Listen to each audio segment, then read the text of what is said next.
Congratulations for Bangladesh cricket team. কি অসাধারণ একটি ম্যাচ দেখলাম, অসাধারণ সত্যি। আজকে কি বলবো, এত হিস্টোরিক্যাল ডে। ঠিক আছে, বাংলাদেশের ক্রিকেটের স্মরণীয় একটি দিন, যেখানে আমাদের অস্ট্রেলিয়াকে একটা ম্যাচ হারাইতে 21 বছর সময় লাগলো, আর একদিনের ব্যবধানে আমরা সিরিজ জয়। মানে কি বলবো, মাইন্ড ব্লোয়িং, অসাধারণ ক্রিকেট। বাংলাদেশ আসলে এখন অনেক ক্যাপাবল একটা টিম। তারা সবাই প্রমাণ করছে কি অসাধারণ বোলিংটা করলো আজকে তাসকিন। রিয়েলি অস্থির। মানে সবাই ম্যাচুড, একদম ম্যাচুড ক্রিকেট খেলা খেলছে আজকে, যেখানে যা দরকার ছিল। তাসকিন, মুস্তাফিজ অসাধারণ। ঠিক আছে, এই ক্রিকেটটাই আমরা দেখতে চাইতেছিলাম। ঠিক আছে, এমন ক্রিকেটটাই সাধারণ জনগণ, ক্রিকেট প্রেমীরা সবসময় আশা করে যে আজকে ক্রিকেটটা দেখাইলো। ঠিক আছে, সবার পারফরমেন্স খুবই দেখার মতো ছিল। সৌম্য সুযোগ পেয়ে আজকে তার পারফরমেন্স সে করে দেখেছে। Shanto always very good batting, very well. ঠিক আছে, আর তৈরি হৃদয় মামা, তুমি আজকে যা করছো, মানে যাকে বলে একদম ঠান্ডা মাথার কিলার। ঠিক আছে, একদম রিল্যাক্সে খেলাটা তুমি ধরে নিয়ে যায় লাস্ট পর্যন্ত খেলাটাকে শেষ করছো।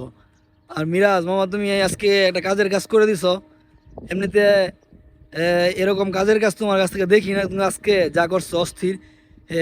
তো হৃদয়ের সাথে তুমি সে একটা পার্টনারশিপ করছো, লাস্টে ছক্কার মাইটা তোমার কাছ থেকে দেখে খুব ভালো লাগছে। ঠিক আছে, overall congratulations Bangladesh team again, ভালো লাগছে। ঠিক আছে, এভাবেই চলতে থাকুক। নেক্সট ম্যাচ জিতে আমরা বাংলা বাস করবো অস্ট্রেলিয়াকে ইনশাল্লাহ।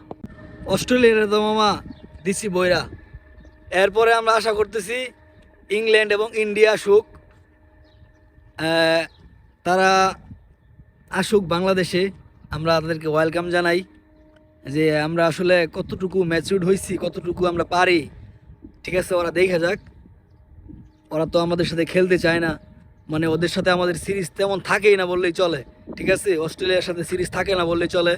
অস্ট্রেলিয়া এখন আইসা বুঝতে পারছে যে বাংলাদেশ কি টিম এখন। ঠিক আছে, তবে একটা জিনিস ভালো লাগে কি, এখন পারফরমেন্সগুলো সবাই পারফরমেন্স করতেছে, সবার কন্ট্রিবিউশন থাকতেছে।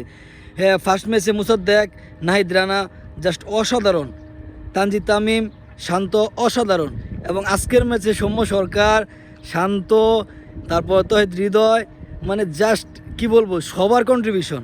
ঠিক আছে, বোলিংয়ে তাসকিন অমায়িক বোলিং করছে, মুস্তাফিজ সবসময় সেরা। তো সবার কন্ট্রিবিউশন, এই জিনিসটা ভালো লাগতেছে যে পরিবর্তন আসতেছে, মানে সবার মধ্যে। কারণ একা একা আসলে ক্রিকেটে একজনে পারফর্ম করে, দুজন পারফর্ম করে আসলে অত ভালো কিছু করা যায় না। তবে এখন ভালো লাগতেছে যে সবাই মিলে কন্ট্রিবিউট করে আমরা প্রত্যেকটা ম্যাচ বাই ম্যাচ আমরা উইন করতেছি ইনশাল্লাহ। অলরেডি টানা 4টা সিরিজ জিতে ফেলছি। নেক্সট আসুক, খেলা হবে।